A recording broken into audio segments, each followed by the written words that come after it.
What's up, guys? It's Mother Paige here, and I am back with another video today. If you clicked on this video, I am glad that you did, because today we will be talking about a subject that is not too often talked about. It's not too often discussed, and I think it's imperative that people start to talk about it, because there are a lot of people who deal with this right now or who have dealt with this in the past. And so I wanted to give you guys my story on it, as I have been counseled the last few weeks or so about speaking out about this, especially because of the time that we're in. Also, because it's coming up on the anniversary of my actual suicide attempt date. So I wanted to do this to bring awareness to this very prevalent issue that's roaming through our world, and a lot of people are dealing with it in silence. And so I wanted to come on and give you guys my story, hopefully prayerfully. I've been in prayer about this, and hopefully this will touch someone and help someone to get through their own issues with the topic. As well as, if you need to reach out to me, you can. I am no clinical therapist or anything like that, but I do have ways of how I have coped with getting over how I dealt with what I was dealing with, and ways to keep your mind occupied. So before we get into this video, I do want to give a disclaimer. I want to be responsible with whatever content and whatever I post on social media or any social media outlet. So if this is a triggering topic for you, please exit out of the video. Or if you are being triggered right now by this topic, there is a number that you can call, and the number is 1-800-273-8255. So again, that suicide prevention hotline is 1-800-273-8255. So if you need to talk to someone right now, please exit out and go and call that number. Or if you finish watching this video and you're triggered by anything involved in this video, please do by all means call them and talk to someone. Or if you're triggered by anything after this video, please do contact them immediately, okay? So I sat and I thought long and hard on where I should start concerning this topic, and I wanted to really pay attention to detail about the moments leading up into why I felt the way that I did. And so I'm not going to be too long. We're going to get straight to the point so that the point is heard. So I'm going to get right into it, you all. I don't want to spend a whole lot of time on camera speaking about this, because it is very hard to talk about. In 2018, I was going through a lot with my health. I was also going through a lot of other things concerning myself. I wasn't happy with where I was in life. I wasn't happy with how I was feeling about myself. I wasn't happy with how I was feeling internally, or how I was feeling and looking in my outer appearance. I wasn't happy that I couldn't do the things that I used to be able to do anymore. As you all know, my health story, so I'm not going to get into that. However, around this time, May, in 2018. So I was in a really dark place, 2018, May, around this time. And it was coming up to the moment of my birthday. Now, my birthday is June the 4th, and I was preparing to figure out what I wanted to do for my birthday, because if anybody knows me and my family who may watch this, friends, I don't really make a big deal about my birthday, but when it's someone else's birthday, I'm like, look, we got to do this and that. So, but this year I was just like totally like, I don't care. I don't even want to go into my birthday month that year. So I was turning 28 years old, and I sat on the side of my bed one night, and I was like, I just don't feel well. I wasn't feeling good at all. I had a lot of, like I said, health challenges going on. And I told myself that I wasn't going into another year like that. I wasn't going to go into my 29th year feeling how I was feeling. I didn't feel like I had any control over my body. I didn't have any control over the whereabouts of where I could go. I didn't have any control. I felt like I didn't have a say in a lot because the doctors were telling me, you got to do this, you got to do that, we got to act on this right now. My family was like, yeah, we got to do this and that. And I just felt like I didn't have pretty much a say in anything. And so I told myself that I was going to take myself out of here, and that would be the only thing that I would have control over. And so I dealt with the thoughts of it the entire month of May. And so actually, I didn't really feel the overwhelming sense of doing it until June 1st. So June 1st, 2018, I was in my room and I was listening to music, because music sometimes is very therapeutic for me. And I was sitting in my room and I was journaling at the same time. And I just got to thinking, like, in 3 days, I'm going to enter another year of life, but I'm not interested. I'm not interested in entering my 29th year being sick. I'm not interested in being told this is what I have to do. Not, like I said, not having that control. So I'm never, ever going to forget this moment. I was sitting on the side of my bed and I was talking to God, and I was talking to him in a real frank manner. Like, look, I'm done. I don't care. There is nothing that I have to look forward to. I was like, you have taken me through the ringer. I have been through God knows how many things, and I'm just tired. And I was like, I don't understand why you still have me here. So if you're not gonna do it, I'm going to. So I just started crying, and it was late, and I don't even remember what time it was, to be totally honest with you. I do know that it was really late. And I was in a lot of pain as well at the same time. So that's what prompted me to take five Vicodin pills. And I put them in my hand. And I had come downstairs and I got a cup of wine. Wine. And I drank, like, I want to say, like, that whole bottle. And then I put the 5 pills in my mouth. And then I went back upstairs to my room.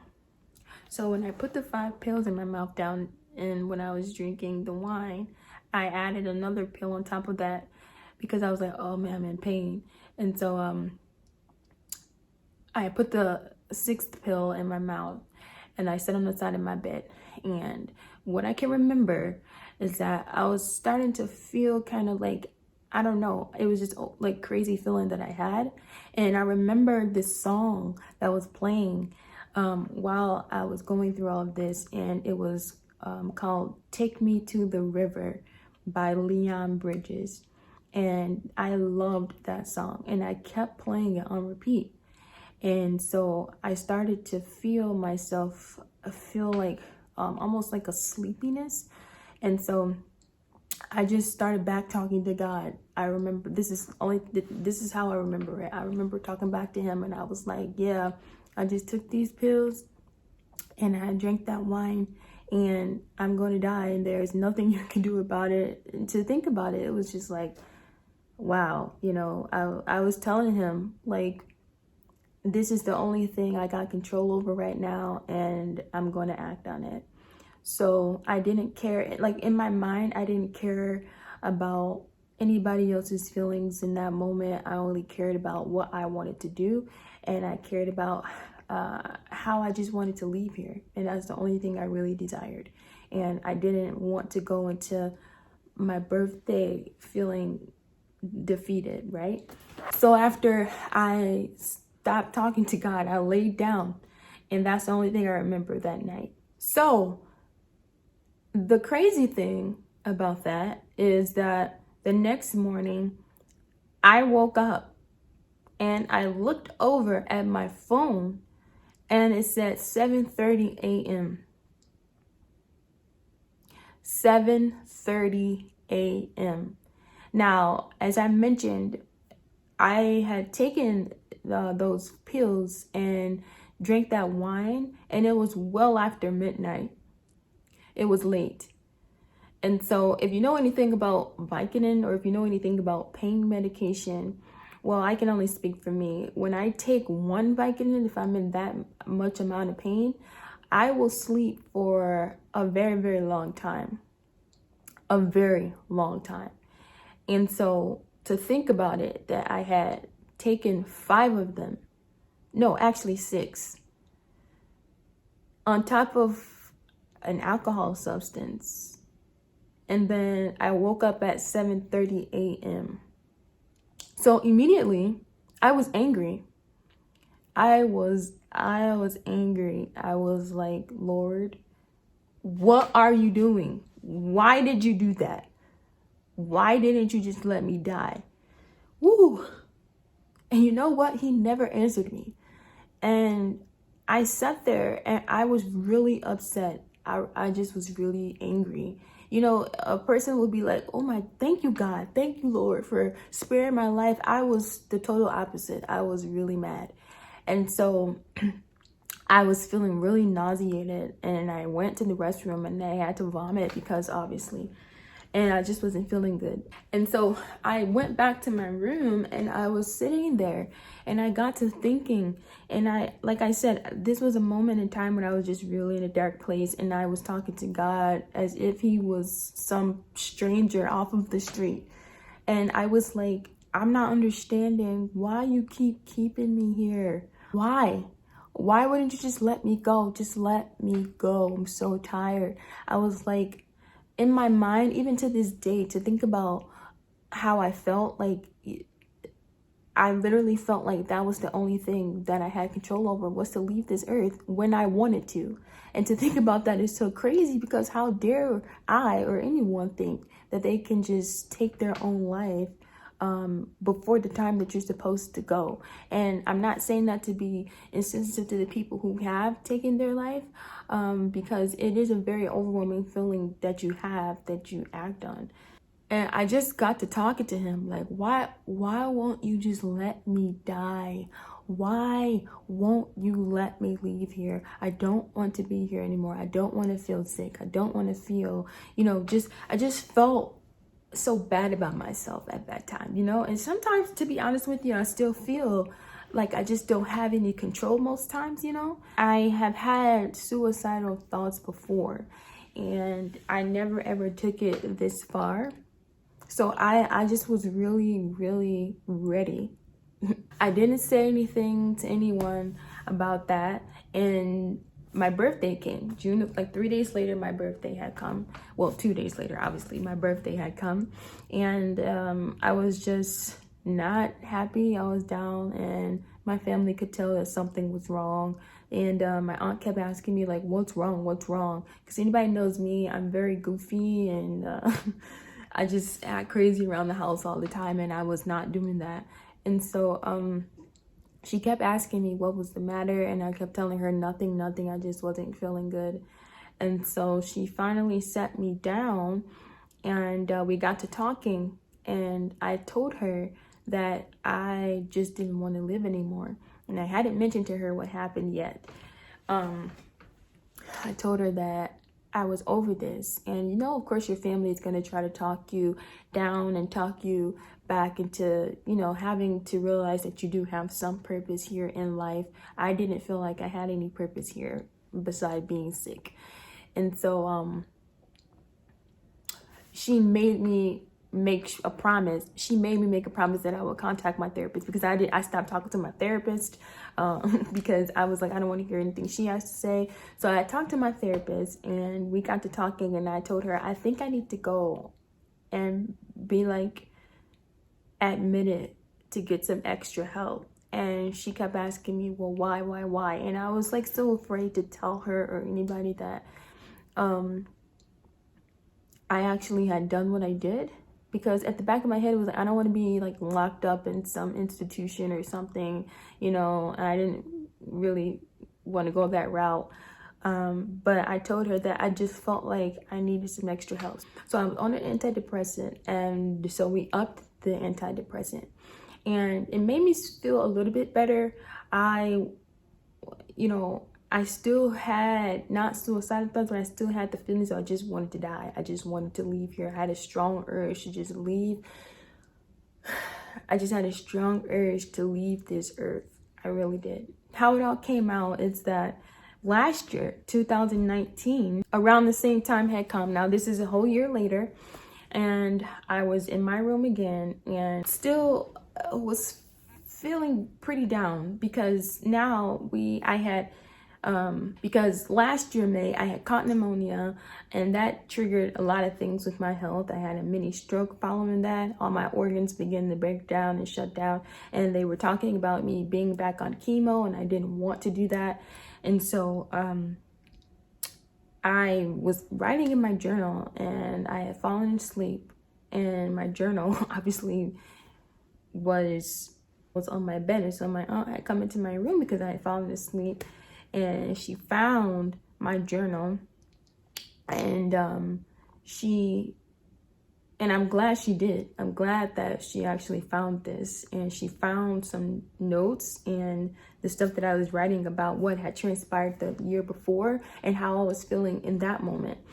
And so the next morning, you know, she said, I need to talk to you about something. And I was like, what, you know? And so we got to talking, and she told me, you know, what she saw, and I just ended up breaking down crying. And I ended up telling her, you know, why I did that and how.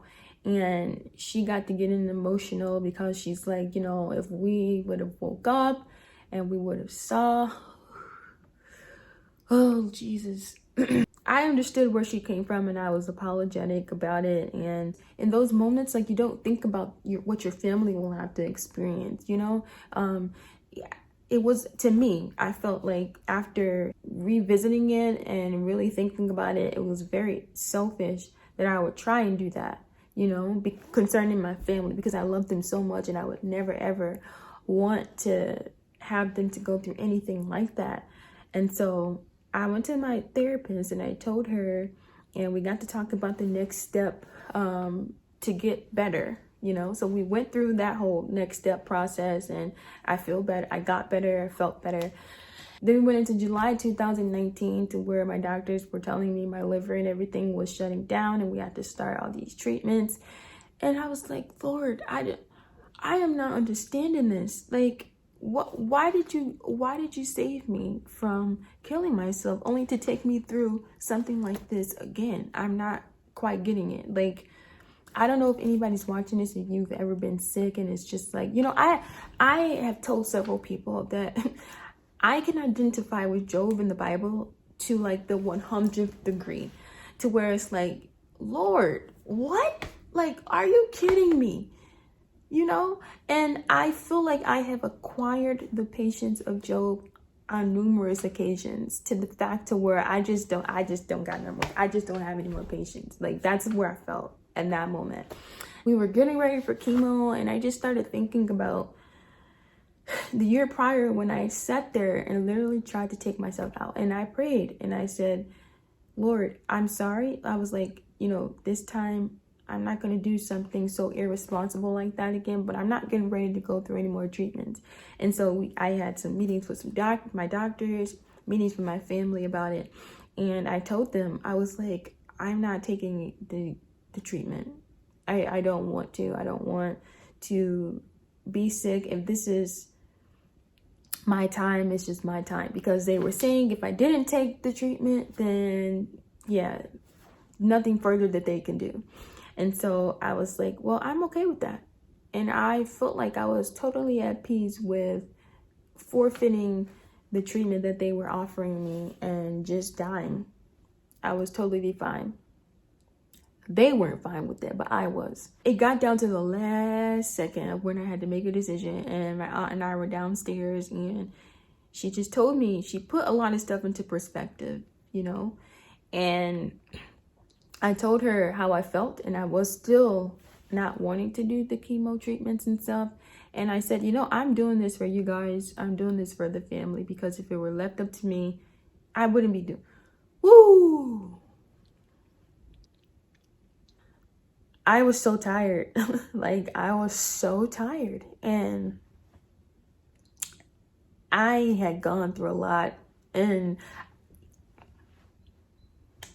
people who have dealt with this can, you know, understand that when you know that your body is like so tired and your body is like on its last leg, that's where I was at just last year.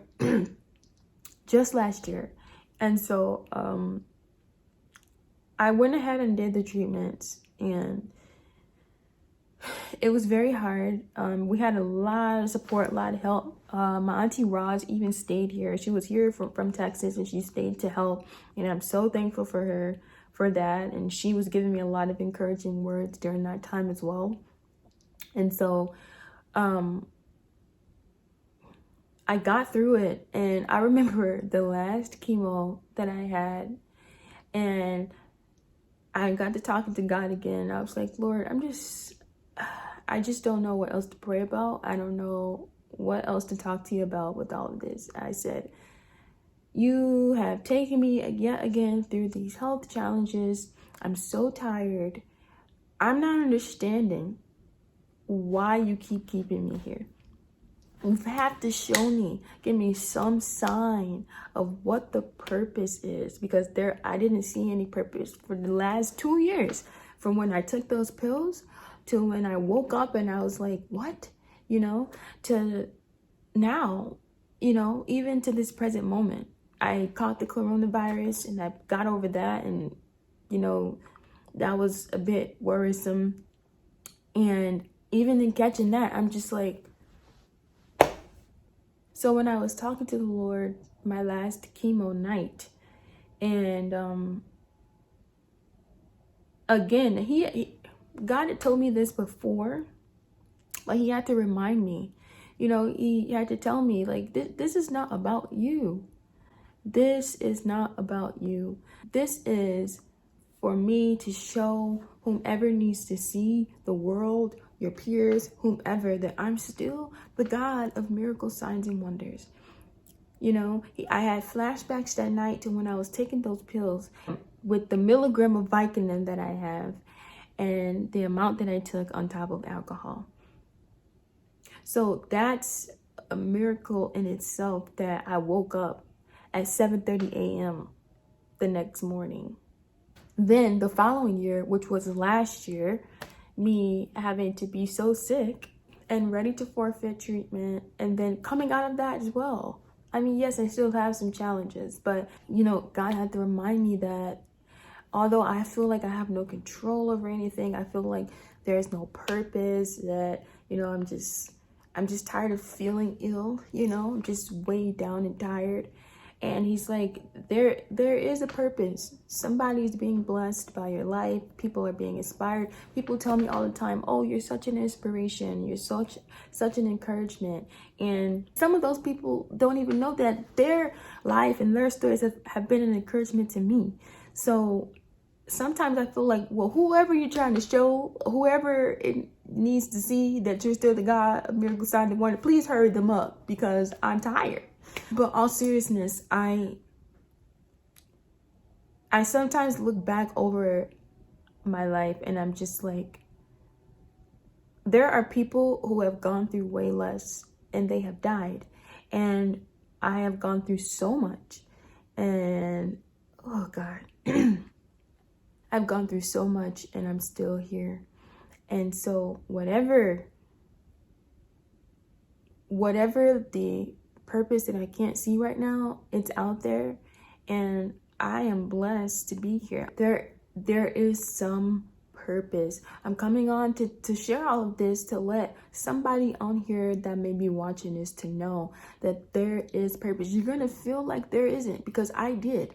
That night when I wanted to kill myself and I actually tried, God was like, no, I'm in control of this. You've still got work to do. I don't want to give too much, because we're still gonna put a lot of this stuff on paper, and I'm working on that now.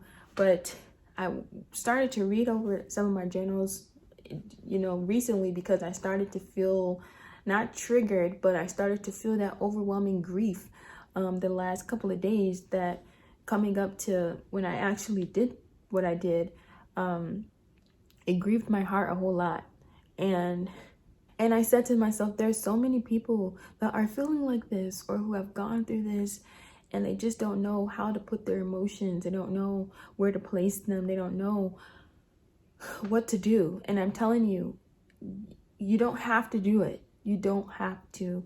There is purpose for your life. I'm telling you, there is purpose for your life. You may not know what it is. You may not understand. You may not even seem to be able to see it, but you have to believe it, that there is some purpose. Something that you do is encouraging the next person and you don't even know it. There's so many times I'm just minding my own business and I'll get a message from people and they've watched some previous videos from like down the line, or something that I said that day and they're like, man, you don't even know how this has helped me. You just never know, guys. But what I've been doing since then to cope with those emotions, like I said, music is therapeutic for me. I've started back reading. Reading is very therapeutic because reading takes you on adventures. You know, sometimes I'm reading 3 and 4 books at a time. It's like watching television. You got like 3 or 4 shows. Drawing, coloring. I started that adult coloring book thing. That's very therapeutic as well. And it takes your mind off of a lot. Journal.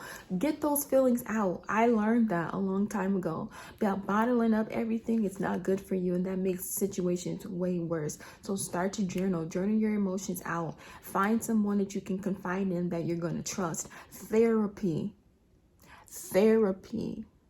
Get a good therapist. I love my therapist. She and I, like, I thank God for my therapist. A lot of people are opposed to therapy, especially in the African American community, but you all, therapy is a great tool, and I encourage, if anybody is watching this and you're depressed or you have some dark moments or you feel suicidal or you have felt suicidal, please get into some therapy because you're gonna need it. Praying is, obviously we know that we need to pray and pray those feelings off of us, and pray and ask the Lord to help heal our hearts from whatever is rooted there that is causing the depression, or heal our minds. Yes, you need to pray and speak to the Lord, obviously, but also you need to get some professional clinical help to help deal and aid with these type of issues. Trust me. So while, you know, the last few days I was feeling grief because I was in remembrance of 2 years ago when I tried to leave here, and I haven't felt physically the best the last 2 days or so with all of the rain and everything like that. However, I said, instead of sitting back and just having to get over those feelings, why not talk about it? Because me talking about it can be a help to somebody else, because I have seen and heard other stories from other people and it has helped me. So I wanted to share my story with someone so that you guys can be encouraged to just hold on. And trust me, I know that it's not easy. I know.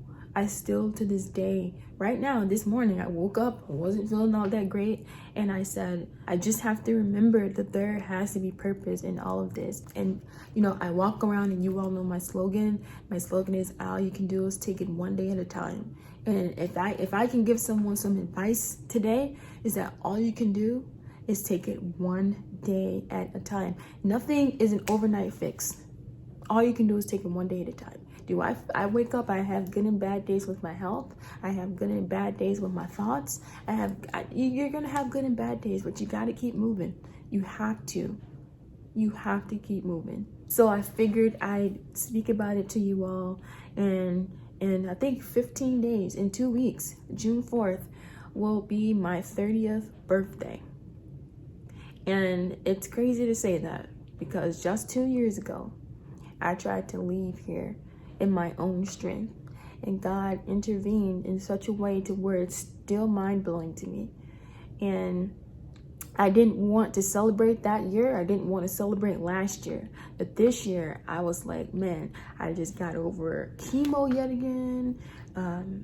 You know, I've overcome so much, and I overcame the thoughts of wanting to leave here just a couple months ago and rejecting my treatments. I was like, I'm going to have a big celebration, a life celebration, 30 years and overcoming so much. And then the corona came and that knocked everything out of the way. So, but I'm just grateful. And so I said, you know what, I'm just going to put this out, and this could be a birthday gift to myself, releasing those emotions, talking about it, and helping someone else. That's my biggest goal in this world. My biggest goal in life is to help as many people as I can. That's all I want to do, is help people in any way, shape, form, or fashion. It doesn't have to be monetary. It doesn't have to be me giving somebody something, and I give a lot off of camera. However, I just want to help people where the help really is needed. You know what I mean? So if this was a blessing to you guys, that is all my goal by putting this out, is to share this so that it may be an encouragement to someone else, and so that if anybody has never told you I love you, you are worth it, you are beautiful, if you're a male, you are handsome, God loves you, he never is going to put more on you than you can bear. It always feels like you're at your, those moments where you're like, God, I'm at my wit's end, but the Bible tells us that he's not going to put more on you than you can bear. He formed you in your mother's womb. He knew everything that we have done and everything we're going to do. God already knows. He already knew I was going to take those pills. And when you start to think about that great love that God has for us, that he would even see us doing such of a thing and still love us enough to bring us back. And that's wow. And so if you're watching this and you're feeling low and you're feeling down for whatever reason, well, I'm being led to say that you can do all things through Christ who strengthens you. Somebody is watching this right now and you're feeling defeated. You're feeling like you don't have anything left to give. You just feel like, you don't have any strength or energy left for anything. You can do all things through Christ who strengthens you. Trust me, I have had to pray about that for a few weeks now. Strength.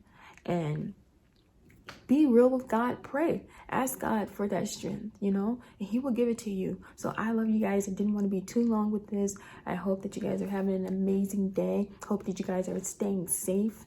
Again, like I mentioned in the beginning of this video, if you need to speak to someone, that prevention line is in the beginning of this video. I will also add it here right now again, so that if you missed it, you will have that number. If you need to talk, I am here. I am not a clinical therapist or anything like that. I do encourage therapy, but if you need to talk one-on-one about issues regarding to this subject, please DM me, reach out to me. If you have my number, you can call or text me. I love you guys. I really do love you all, and I hope you guys have a blessed day.